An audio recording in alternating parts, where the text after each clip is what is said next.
Hello friends, welcome to Bhoomika's kitchen. ನಾನು ನಿಮ್ಮ ಭೂಮಿಕಾ ಸುದರ್ಶನ್. ಎಲ್ಲರೂ ಹೇಗಿದ್ದೀರಾ? ಎಲ್ಲರೂ ಚೆನ್ನಾಗಿದ್ದೀರಾ ಅಂತ ಭಾವಿಸ್ತಾ ಇವತ್ತಿನ ವಿಡಿಯೋನ ಶುರು ಮಾಡ್ತಾ ಇದ್ದೀನಿ. ಇವತ್ತು ಯಾವುದೇ ಒಂದು ರೆಸಿಪಿ ಹಾಕ್ತಾ ಇಲ್ಲ, ಬದಲಿಗೆ ಕಳೆದ ವಾರ ಮಾಡಿರುವಂಥ ರೆಸಿಪಿಗಳಿಗೆ ಕಮೆಂಟಲ್ಲಿ ರಿಪ್ಲೈ ಕೊಡೋದನ್ನು ಇಲ್ಲಿ ಕೊಡ್ತಾ ಇದ್ದೀನಿ. ಅಲ್ಲಿ ಬರೀ ಥ್ಯಾಂಕ್ಸ್ ಓಕೆ ಅಂತ ಹೇಳಿದ್ದೆ. ಇದರಲ್ಲಿ ಕೆಲವೊಂದು ಮೆಸೇಜಸ್ಗಳಿಗೆ ರಿಪ್ಲೈ ಕೊಡ್ತಾ ಇದ್ದೀನಿ. ಮೊದಲನೇ ರೆಸಿಪಿ ಆಗಿರುವಂಥ ಮೆಂತ್ಯ ಕಾಳಿನ ಹುಳಿಯನ್ನು ಅಂತೂ ಎಲ್ಲರೂ ಇಷ್ಟಪಟ್ಟಿದ್ದೀರಾ. ಯುನಿಕ್ ರೆಸಿಪಿ ಅಂತ ಮಂಜುಳಾ ಅವ್ರು ಹೇಳಿದ್ದಾರೆ. ಜೊತೆಗೆ ಶಾರದಾ ಅವರು ಕೂಡ ತುಂಬ ಪ್ರೆಸೆಂಟೇಷನ್ ಚೆನ್ನಾಗಿದೆ, ಸ್ಪೆಷಲ್ ಆಗಿದೆ ಅಂತ ಅಂದಿದ್ದಾರೆ. ನಿಜವಾಗ್ಲೂ ಅದು ಎಷ್ಟು ಚೆನ್ನಾಗಿದೆ ಅಂದರೆ, ಫಸ್ಟ್ ಟೈಮ್ ನಾನು ಮಾಡಬೇಕಾದ್ರೂ 1 ಟೇಬಲ್ ಸ್ಪೂನ್ ಮೆಂತ್ಯ ಹಾಕ್ಬಿಟ್ಟು ಮಾಡಬೇಕಾದ್ರೆ ಕಹಿ ಬಂದ್ಬಿಡುತ್ತೆ ಅನ್ನೋ ಒಂದು ಮನೋಭಾವದಿಂದನೇ ಮಾಡಿದೆ. ಆದರೆ ಮಾಡಿದ ಮೇಲೆ ಗೊತ್ತಾಯಿತು ಅದ್ರ ಎಷ್ಟು ಫ್ಲೇವರ್ ಚೆನ್ನಾಗಿದೆ. ಯಾಕೆಂದರೆ ಅದಕ್ಕೆ ತಕ್ಕ ಹಾಗೆ ಹುಳಿ, ಉಪ್ಪು, ಖಾರ, ಸಿಹಿ ಎಲ್ಲನೂ ಹಾಕೋದ್ರಿಂದ ಆ ಕಹಿ ಬ್ಯಾಲೆನ್ಸ್ ಆಗುತ್ತೆ. ತುಂಬಾ ರುಚಿಯಾಗಿತ್ತು. ನೀವೆಲ್ಲರೂ ನೋಡಿ ಇಷ್ಟಪಟ್ಟಿದ್ದೀರಾ. ಆದರೆ ಮಾಡಿ ನನಗೆ ಹೇಗಿದೆ ಅಂತ ಕಮೆಂಟ್ ಬಾಕ್ಸಲ್ಲಿ ತಿಳಿಸಿ. ಅದಾದಮೇಲೆ ನೆಕ್ಸ್ಟ್ ರೆಸಿಪಿ ಬಂದು ಕೊಲ್ಹಾಪುರಿ ದಾಲ್ ತಡ್ಕದಲ್ಲಿ ಉಪಯೋಗಿಸಿರೋಂಥ ಮಸಾಲೆ ಅಂತೂ ತುಂಬ ಸ್ಪೆಷಲ್ ಆಗಿದೆ. ಏನಕ್ಕೆ ಇದನ್ನ ಪರ್ಟಿಕ್ಯುಲರ್ ಆಗಿ ಹೇಳ್ತಾ ಇದ್ದೀನಿ ಅಂದರೆ, ನಮ್ಮ ರಾಜ್ಯಗಳಿಗೂ ಬೇರೆ ರಾಜ್ಯಕ್ಕೂ ಎಷ್ಟು ಡಿಫ್ರೆಂಟ್ ಆಗಿರುತ್ತೆ ಅನ್ನೋದಕ್ಕೋಸ್ಕರ ಈ ದಾಲ್ನ ನಾನು ಮಾಡಿದೆ. ಅವಾಗ ಅನ್ನಿಸ್ತು, ನಾನು ಪ್ರತಿ ರಾಜ್ಯಗಳದ್ದು ಸ್ಪೆಷಲ್ ರೆಸಿಪಿಗಳನ್ನ ಮಾಡಿ ಹಾಕಬೇಕು, ತುಂಬಾ ಚೆನ್ನಾಗಿರುತ್ತೆ ಅಂತ ಅಂದ್ಬಿಟ್ಟು. ಆಮೇಲೆ ಆಂಧ್ರ ಸ್ಟೈಲ್ ಪಲಾವ್ ಕೂಡ ಮಾಡಿದೆ. ಎಲ್ಲ ತುಂಬಾ ಟೇಸ್ಟಿಯಾಗಿದೆ. ನಮ್ಮ ಪಲಾವ್ಗೂ ಆ ಪಲಾವ್ಗೂ ತುಂಬಾ ಟೇಸ್ಟ್ ಚೇಂಜಸ್ ಇರುತ್ತೆ. ಯಾಕೆಂದರೆ ಉಪಯೋಗಿಸೋವಂಥ ಪದಾರ್ಥಗಳು ಕೂಡ ಹಾಗೆ ಚೇಂಜ್ ಇರುತ್ತೆ. ಅವ್ರದ್ದು ಸ್ವಲ್ಪ ಬಿರಿಯಾನಿ ಫ್ಲೇವರ್ ಬರುತ್ತೆ, ಮಸಾಲೆಗಳ ಆ ಥರ ಉಪಯೋಗಿಸಿರ್ತೀವಿ ನಾವು. ಹಾಗಾಗಿ ಪ್ರತಿಯೊಂದು ರಾಜ್ಯಗಳದ್ದು ಅಲ್ಲಿದೆ ಆದ ಸ್ಪೆಷಲ್ ವೆರೈಟಿಗಳಿರೋದ್ರಿಂದ ಇನ್ಮೇಲೆ ಆ ಥರ ಹುಡುಕಿ ಹಾಕೋಣ ನಿಮ್ಗೆಲ್ಲರಿಗೂ. ಅದ್ರ ಟೇಸ್ಟ್ ಕೂಡ ನಿಮಗೆ ತೋರಿಸೋಣ ಅಂತ ಅಂದ್ಕೊಂಡಿದ್ದೀನಿ. ಮತ್ತು ಈ ವಿಡಿಯೋದಲ್ಲಿ ಮತ್ತೊಂದು ಹೇಳಬೇಕು ಅಂದರೆ, ಈ ವಾರ ನಾನು ತುಂಬ ಎಂಜಾಯ್ ಮಾಡಿರೋ ಅಂಥ ಬ್ಲಾಗ್ ಅಂತೂ ಮೈಸೂರು ಟೂರ್ ಬ್ಲಾಗ್. ಮೈಸೂರಿಂದ ದೊಡ್ಡಬಳ್ಳಾಪುರಕ್ಕೆ ಬರಬೇಕಾದ್ರೆ ತೆಗ್ದಿರೋ ಅಂಥ ಬ್ಲಾಗ್ನ ನಾನು ತುಂಬಾ ಎಂಜಾಯ್ ಮಾಡಿದ್ದೀನಿ. ಯಾಕೆ ಅಂದರೆ ಈ ಬ್ಲಾಗ್ನ ಸುದರ್ಶನ್ ಬೇಡ ಅಂದಿದ್ರು. ಯಾಕೆಂದರೆ ನನಗೆ ಡ್ರೈವ್ ಮಾಡ್ತಾ ನಾನು ಬ್ಲಾಗ್ ಮಾಡೋಕ್ಕಾಗಲ್ಲ, ಹೇಗೆ ಮಾಡೋದು ಅಂದಿದ್ರು. ಆವಾಗ ನಾನು ಹೇಗೆ ಹಿಡ್ಕೋಬೇಕು ಹೇಳಿ ತೋರಿಸಿ, ನಾನು ಹಿಡ್ಕೊಳ್ತೀನಿ, ಅದೇ ಥರ ಬ್ಲಾಗ್ ಮಾಡ್ಕೊಂಡು ಹೋಗೋಣ, ಹೊರಗಡೆಯಿಂದ ಮಾಡಿ ಹಾಕಿ ಅಂತ ತುಂಬ ವ್ಯೂವರ್ಸ್ ಕೇಳ್ತಿದ್ದಾರೆ ಅಂತ ಅಂದಾಗ, ಓಕೆ ನೋಡೋಣ, ಟ್ರೈ ಮಾಡು ಅಂತ ಅಂದ್ಬಿಟ್ಟು ಮೊಬೈಲೆಲ್ಲ ಅಡ್ಜಸ್ಟ್ ಮಾಡಿ ಅವ್ರು ನನ್ನ ಕೈಗೆ ಕೊಟ್ಟಿದ್ದರು. ಸೊ ಆವಾಗ ನಾನು ಮೈಸೂರಿಂದ ಹಿಡಿದು ದೊಡ್ಡಬಳ್ಳಾಪುರದವರೆಗೆ ನನಗೆ ಏನೇನು ಜ್ಞಾಪಕ ಇತ್ತು ಮೊದಲು, ಅದನ್ನೆಲ್ಲ ಈ ಜಾಗಗಳಲ್ಲಿ ತಗೊಳ್ಳೋಣ ಅಂತ ಹೇಳಿ ಸುದರ್ಶನ್ಗೆ ತೆಗ್ಸಿ, ಅಂದರೆ ಆ ಜಾಗಗಳಿಗೆ ನಾನು ಎಲ್ಲ ವಿಡಿಯೋನ ಕವರೇಜ್ ಮಾಡಿದ್ದೆ. ಅದರಲ್ಲಂತೂ ತುಂಬ ಇಷ್ಟಪಟ್ಟಿದ್ದ ಜಾಗ ಅಂತೂ ನಾನು ಮಧ್ಯಾಹ್ನ ನಿಲ್ಲಿಸಿರೋ ಅಂಥ ಏನು ನಾವು ರೆಸ್ಟೋರೆಂಟ್ ಇತ್ತಲ್ಲ ಆ ಜಾಗದಲ್ಲಿ, ಮತ್ತು ನ್ಯೂ ಮಂಗಳೂರು ಸ್ಟೋರು, ಅಲ್ಲಿ ತುಂಬಾ ಎಂಜಾಯ್ ಮಾಡಿದೆ. ನಾನು ಅಲ್ಲಿ ತಿಂದಿದ್ದ ಐಸ್ ಕ್ರೀಮ್ ನೋಡಿ ನಮ್ಮ ವೀವರ್ ಒಬ್ಬ ಮಗು ನನಗೂ ಕೂಡ ನೆಕ್ಸ್ಟ್ ಟೈಮ್ ಅಲ್ಲಿ ನನಗೆ ಐಸ್ ಕ್ರೀಮ್ ಬೇಕು ಅಂತ ತುಂಬ ಹಠ ಮಾಡ್ತಾ ಇತ್ತಂತೆ. ಸೊ ಇಂಥದ್ದೆಲ್ಲ ನನಗೆ ಕೇಳಿದಾಗ ತುಂಬಾ ಖುಷಿಯಾಗುತ್ತೆ. ಇನ್ನು ಆ ಮಂಗಳೂರು ಸ್ಟೋರ್ದಂತೂ ನಿಮಗೆ ಹೇಳೋದಕ್ಕೆ ತುಂಬ ಖುಷಿಯಾಗುತ್ತೆ. ಯಾಕೆ ಅಂದರೆ ಎಷ್ಟೇ ಅಂಗಡಿಗಳಿಗೆ ಹೋದರೂ ನನಗೆ ಈ ಮಂಗಳೂರು ಸ್ಟೋರಲ್ಲಿ ಫೀಲ್ ಆದ ಹಾಗೆ ಮೊದಲೆಲ್ಲೂ ನನಗೆ ಫೀಲ್ ಆಗಿಲ್ಲ.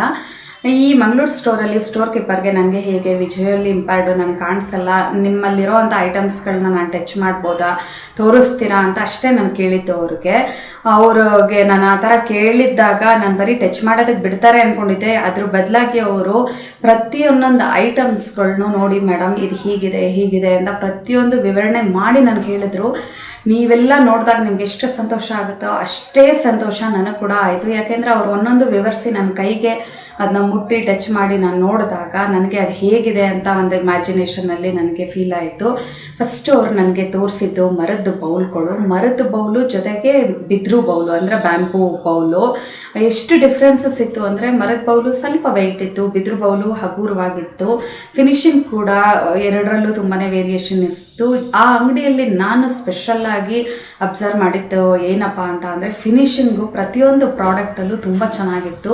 ಮರದ ಬಾಚಣಿಗೆಗಳು, ನಾವೆಲ್ಲೂ ಮರದ ಬಾಚಣಿಗೆಗಳು ತುಂಬ ಯೂಸ್ ಮಾಡಿದ್ದೀವಿ, ಆದರೆ ಈ ಬಾಚಣಿಗೆ ಫಿನಿಶಿಂಗ್ ತುಂಬ ಚೆನ್ನಾಗಿತ್ತು. ಜೊತೆಗೆ ಬೇವಿನ ಮರದಿಂದ ಮಾಡಿರೋ ಅಂಥ ಬಾಚಣಿಗೆ ಮೇಡಮ್ ಅಂತ ಹೇಳಿದ್ರು. 1 ಟೀ ಸ್ಪೂನ್ ಆ ಥರ ಸ್ಪೂನ್ಸ್ಗಳೆಲ್ಲ ಇತ್ತು. ಅದನ್ನ ಮುಟ್ಟೋದಕ್ಕೆ ಒಂದು ಖುಷಿ ಆಗ್ತಾ ಇತ್ತು, ಫಿನಿಶಿಂಗ್ ಅಷ್ಟು ಚೆನ್ನಾಗಿತ್ತು. ನಾನು ನಿಮ್ಗೆ ಅಲ್ಲಿ ತೋರಿಸಿದ ಹಾಗೆ ಮಣ್ಣಿನ ಬಾಂಡ್ಲಿ ಫಿನಿಶಿಂಗ್ ಅದು ಕೂಡ ತುಂಬ ಚೆನ್ನಾಗಿತ್ತು. ನನಗೆ ತುಂಬ ಸ್ಪೆಷಲ್ ಅನಿಸಿದ್ದು ಏನಪ್ಪ ಅಂದರೆ ಓವನ್ಗೆ ಅಂತ ಒಂದು ಪಾತ್ರೆ ಮಾಡಿಟ್ಟಿದ್ರು. ಓವನ್ಗಾದರೂ ಯೂಸ್ ಮಾಡ್ಬೋದು ಅಥವಾ ಗ್ಯಾಸ್ ಸ್ಟವ್ ಮೇಲೆ ಬೇಕಾದರೂ ಇಡ್ಬೋದು ಈ ಪಾತ್ರೆನ ಅಂತ ಹೇಳಿ ನನಗೆ ತೋರಿಸಿದ್ರು. ಅದಕ್ಕೆ ಗ್ಲಾಸ್ ಲಿಡ್ಡು ಜೊತೆಗೆ ಹಿಡಿ ಎಲ್ಲ ಕಬ್ಬಿಣದಿಂದ ಮಾಡಿದ್ರು. ಅದನ್ನು ಮುಟ್ಟು ನೋಡಿದಾಗ ನನಗೆ ತುಂಬಾ ಖುಷಿ ಆಯಿತು. ಓವನ್ಗೆ ನಾವು ಪ್ಲಾಸ್ಟಿಕ್ ಬಿಟ್ಟರೆ ಇನ್ನೇನು ಇಡೋಕ್ಕಾಗಲ್ಲ ಅಂತ ನಾನು ಅಂದ್ಕೊಳ್ತಾ ಇದ್ದೆ. ಗಾಜಂದು ಪ್ಲಾಸ್ಟಿಕ್ಕು ಮಣ್ಣೊಂದು ಇಡಬಹುದು ಅಂತ ಅಂದಾಗ ಖುಷಿ ಆಯಿತು ನನಗೆ. ಅದೇ ಥರ ಪ್ರತಿಯೊಂದು ಐಟಮ್ಸ್ಗಳು, ಚಾಪಿಂಗ್ ಬೋರ್ಡು ಅದರಲ್ಲೂ ಕೂಡ ಸ್ಪೆಷಲ್ ಆಗಿ ಸ್ಟೀಲ್ ಹಿಡಿ ಜೊತೆಗೆ ಬಿತ್ತರಿಂದ ಮಾಡಿರೋವಂಥ ಚಾಪಿಂಗ್ ಬೋರ್ಡು, ಮರದಿಂದ ಮಾಡಿರೋ ಒಳ್ಳೆ ಮರಗಳನ್ನ ಉಪಯೋಗಿಸಿ ಚಾಪಿಂಗ್ ಬೋರ್ಡ್ನ ಮಾಡಿದರು. ಸ್ಪೆಷಲಾಗಿ ನೋಡಿದ್ದು ಅಂದರೆ ಇಳಿಗೆ ಮಣೆ ಅಂತೂ ನಾವು ಸ್ಲ್ಯಾಬ್ ಮೇಲೆ ಇಟ್ಕೊಂಡು ತುರಿಯೋದಕ್ಕೆ ಅಂತ ಮಾಡಿಟ್ಟಿದ್ರು. ಅದು ಒಳ್ಳೆ ಮರದಿಂದ ಮಾಡಿರೋದು ಮೇಡಮ್ ಅಂತ ಎಲ್ಲ ಅದು ವಿವರಣೆ ಮಾಡಿ ಹೇಳಿದ್ರು. ತುರಿತೀವಲ್ಲ ತೆಂಗಿನಕಾಯಿ, ಅದು ಎಷ್ಟು ತಿಕ್ಕಾಗಿತ್ತು, ಎಷ್ಟು ಕ್ವಾಲಿಟಿಯಾಗಿತ್ತು ಅಂದರೆ ಒಂದೊಂದು ಐಟಮು ಅಂಗಡೀಲಿ ನೋಡಿದ್ದು ತುಂಬಾ ಚೆನ್ನಾಗಿ ಕ್ವಾಲಿಟಿ ಅಷ್ಟು ಚೆನ್ನಾಗಿತ್ತು. ನಾನು ಇದನ್ನು ಅವ್ರು ನನಗೆ ಆ ಅಂಗಡಿಯಿಂದ ನನಗೇನೋ ಯೂಸ್ ಇದೆ ಅದಕ್ಕೆ ನಾನು ಇಷ್ಟೊಂದು ಹೇಳ್ತಿದ್ದೀನಿ ಅಂತ ನೀವು ಅನ್ಕೋಬೇಡಿ. ನಾನು ತುಂಬ ಇಷ್ಟಪಟ್ಟಿದ್ದು ಯಾಕೆ ಅಂದರೆ ನಾನು ಈ ಥರ ಎಲ್ಲೂ ಫೀಲ್ ಮಾಡಿರಲಿಲ್ಲ. ಇಲ್ಲಿ ಪ್ರತಿಯೊಂದು ಐಟಮು ಅವ್ರು ನನಗೆ ಎಕ್ಸ್ಪ್ಲೈನ್ ಮಾಡಿ ನಾನು ಮುಟ್ಟು ನೋಡಿದಾಗ ನನಗೆ ಫೀಲ್ ಆಯಿತು. ಸೊ ಅದಕ್ಕೆ ನಾನು ನಿಮ್ಮ ಹತ್ರ ಆ ಎಂಜಾಯ್ ಮಾಡಿದ್ದ ಕ್ಷಣಗಳನ್ನ ಪ್ರತಿಯೊಂದು ನಾನು ಇಲ್ಲಿ ವಿವರಣೆ ಮಾಡ್ತಾ ಇದ್ದೀನಿ. ಉಪ್ಪಿನಕಾಯಿ ಅದರಲ್ಲಿ ಸ್ಪೆಷಲ್ಲಾಗಿ ನನಗೆ ಫೀಲ್ ಆಗಿದ್ದು ಅಂದರೆ ತೊಂಡೆಕಾಯಿ ಉಪ್ಪಿನಕಾಯಿ. ಎಲ್ಲ ವೆರೈಟಿ ಉಪ್ಪಿನಕಾಯಿಗಳನ್ನ ನಾನು ನೋಡಿದ್ದೀನಿ, ಆದರೆ ತೊಂಡೆಕಾಯಿ ಉಪ್ಪಿನಕಾಯಿ ಅಂತೂ ನಾನು ಫಸ್ಟ್ ಟೈಮ್ ಕೇಳಿದ್ದು. ಆ ಸ್ಟೋರಲ್ಲೇ ನಾನು ನೋಡಿದ್ದು. ಹಪ್ಪಳಗಳಂತೂ ತುಂಬ ವೆರೈಟೀಸ್ ಹಪ್ಪಳಗಳಿತ್ತು. ಇನ್ನು ಕುಟಾಣಿ ಕುಟ್ಟೋ ಕಲ್ಲು ತೊಗೊಂಡೆ. ಆ ಕಲ್ಲಲ್ಲೂ ಎಷ್ಟೊಂದು ವೆರೈಟಿ ಇರುತ್ತೆ ಅನ್ನೋದು ನನಗೆ ಗೊತ್ತಿರಲಿಲ್ಲ. ಅದ್ರ ವ್ಯಾಲ್ಯೂ ಏನು ಅಂತ ಎಲ್ಲ ಹೇಳಿ ಅವರು ನನಗೆ ಆ ಕುಟಾಣಿನ ತೊಗೋಬೇಕಾದ್ರೆ ಹೇಳಿದ್ರು.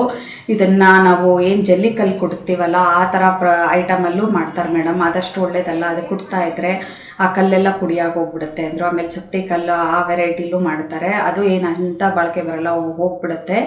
ನಾನು ಇವಾಗ ನಿಮಗೆ ಕೊಡ್ತಾ ಇರೋದು ರುಬ್ಬೋ ಕಲ್ಲು, ಅಂದರೆ ಏನು ಗ್ರೈಂಡರ್ಗೆಲ್ಲ ಫಿಕ್ಸ್ ಮಾಡಿರ್ತಾರಲ್ಲ ಕಲ್ಲು, ಆ ಕಲ್ಲನ್ನ ಯೂಸ್ ಮಾಡಿರೋ ಅಂಥ ಕುಟಾಣಿನ ನಾನು ನಿಮಗೆ ಇಲ್ಲಿ ಕೊಡ್ತಾ ಇರೋದು ಅಂತ ಹೇಳಿ ಕೊಟ್ಟರು.